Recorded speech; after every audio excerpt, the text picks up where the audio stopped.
Hello, hello, hello. Welcome to another episode of Valdestat's Voice. And I'm your host, Valdestat. This is a post-Christmas Eve and Christmas Day edition where I'm going to talk about the volume of orders and the amount of offers on GrubHub that I received in my market. Remember, every market is different. Some parts of the country have a lot more restaurants open than others. Mine, I'm in the southeast, where Christmas is kind of big here, where I can pretty much tell you there are less than 5 restaurants in the downtown area that were actually open. And of those 5, 3 are restaurants in the GrubHub platform. The other 2 were not. So, let's get started. First of all, was it worth working Christmas Eve and Christmas Day? Christmas Eve, the volume of orders was okay up until about 7 o'clock in my area. Then it just dropped off the cliff because everyone started closing up early, so there was only a couple of restaurants open at that time after 7 p.m. So overall, Christmas Eve was a little below average, only because of the earlier hours and no dinner time restaurants open like normal. And again, I'm in Tennessee in the southeast. Now, Christmas Day, however, was terrible. There were a few restaurants open, especially the online restaurant that was open that has like 7 different restaurants in it, but I just consider them just one restaurant, okay, because they're one building. But here's the thing. I got too many lowball offers. Even on block. I was on block from 10:30 a.m. to 12:30 p.m., and I was on block from 5 p.m. to 7 p.m., and I kept my app on. I was online with GrubHub the whole day. The amount of orders I got actually surprised me. I actually had about 10 offers. The problem, though, is that those offers in my area, 8 of them were rejected due to, as you can probably guess, lowball, no-tip offers, or offers that were extremely far from where I was at. And I accept orders from my home if I'm not already out. It would take at least a double-digit offer to get me to leave my house. Or else, what's the point? It's dead miles there. Now, a lot of you are saying, well, it's just like a regular job. You can just go to your job's location and start from there.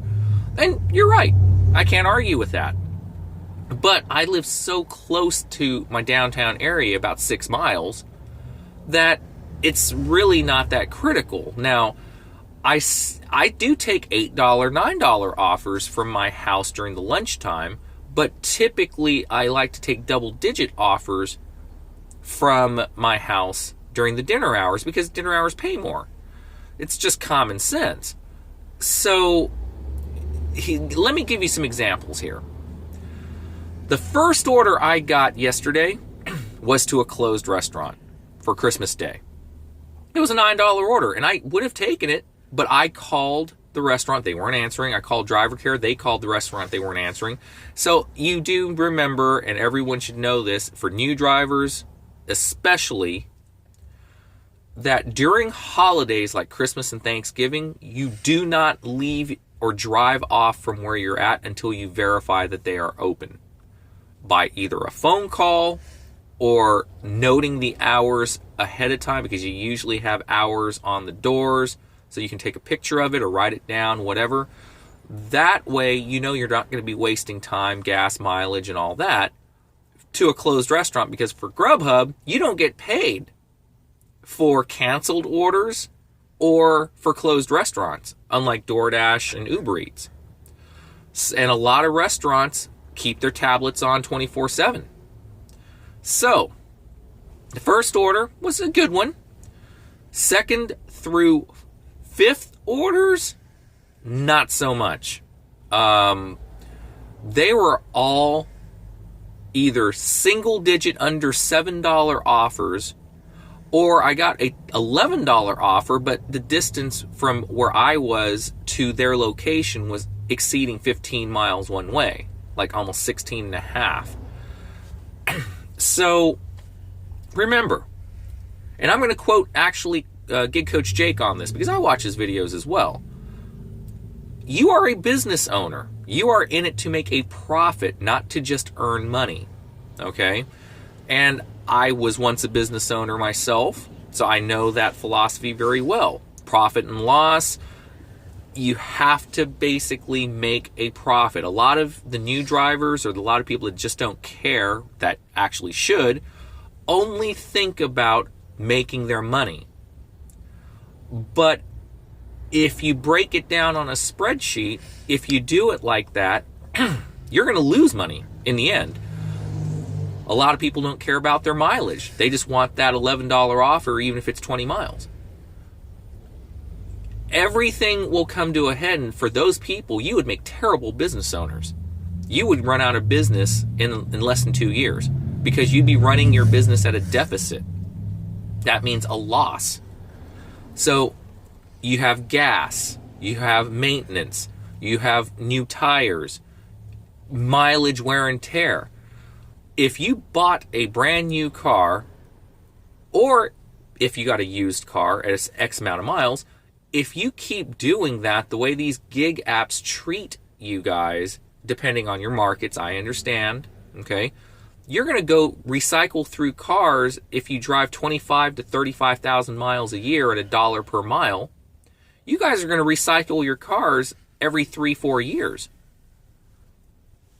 Maybe 5. But at the same time, you're going to spend excess amounts in gas, more oil changes than you should, tires less than a year. I mean, that's ridiculous. So, now, back to the topic.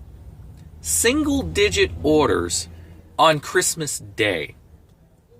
What are these customers smoking? Some may not celebrate Christmas. Some do. But the fact still remains.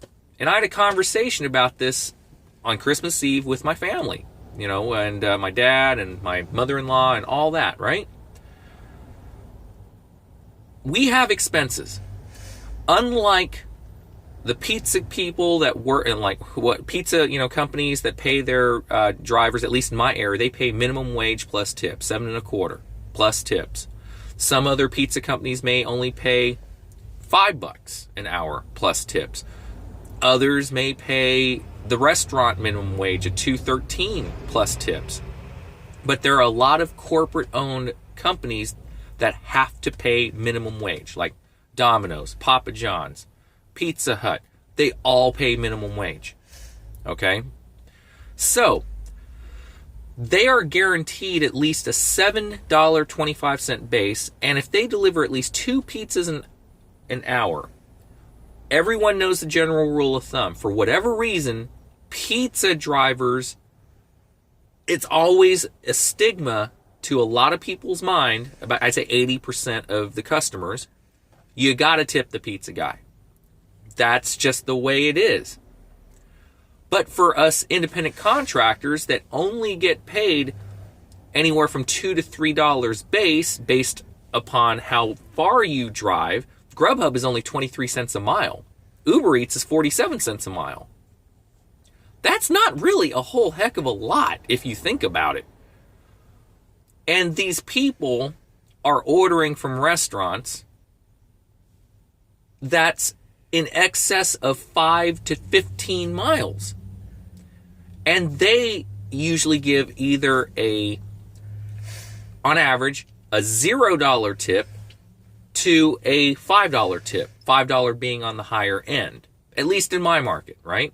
Now, there are those, small percentage of generous people that tip over $5, okay? But that's a small percentage. The majority usually tip anywhere from $2 to $4 on average, okay? Now, for those people that tip $0 to $2, you guys need to wake the hell up. And I mean that sincerely. Because unless you like not getting your food very quickly, especially on Christmas Day, mind you, where there's less drivers driving out there, what the heck do you think is going to happen if drivers see on Christmas Day less than a $7 offer going over 4 miles? What do you really think is going to happen? Whether you people simply don't care or not, or are simply clueless. Common sense. We are not employees. A lot of people may not realize that. Customers. We're not employees. We do not have to take orders unless we want to at any given time. So, when you people that are ordering from a restaurant that's over 5 miles away and only tip $2 on Christmas Day, if you were working as a driver, how would you feel? Exactly. And the end result is that you don't get your food quickly or at all. So, there's my little rant to the customers for the lowball offers on Christmas Day. And realistically, in my neck of the woods, in the Southeast, I kind of expected this to happen as far as the level of orders. What I did not expect to happen, however, is the sheer amount of cheap offers being sent on that day. No cash tips at all, and lowball offers like it was any other day. So keep that in mind, people. This isn't just for drivers, it's for the general public. That we have expenses. We pay for our own gas and own maintenance. And if GrubHub and all these other food gig platforms only give us from a $2 to $3 base standpoint under 5 miles,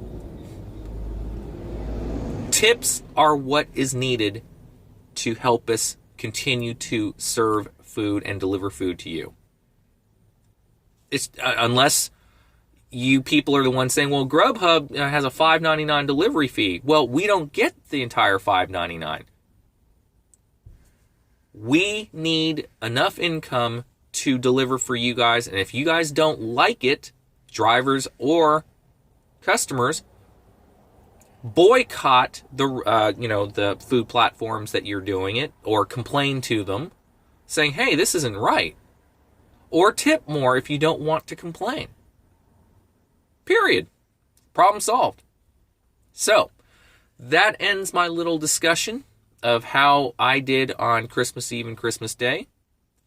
So, hopefully today and going forward, past the new year, everything will get back to normal. Hopefully I sincerely doubt it, but maybe these gig apps will pay us a little better. Yeah, that probably won't happen. But again, who knows? Because they need drivers in order to deliver their stuff. And only the drivers have the power to enact change. If you accept these lowball offers, they're going to keep sending them out. And if you keep delivering these no-tip offers to these customers, or lowball tip offers, customers are going to keep doing it. You are a business owner. You are an independent contractor. You have the power to make these choices. So, have a great day, all. Hopefully everyone has a good, profitable day today, post-Christmas, and we'll talk to you later.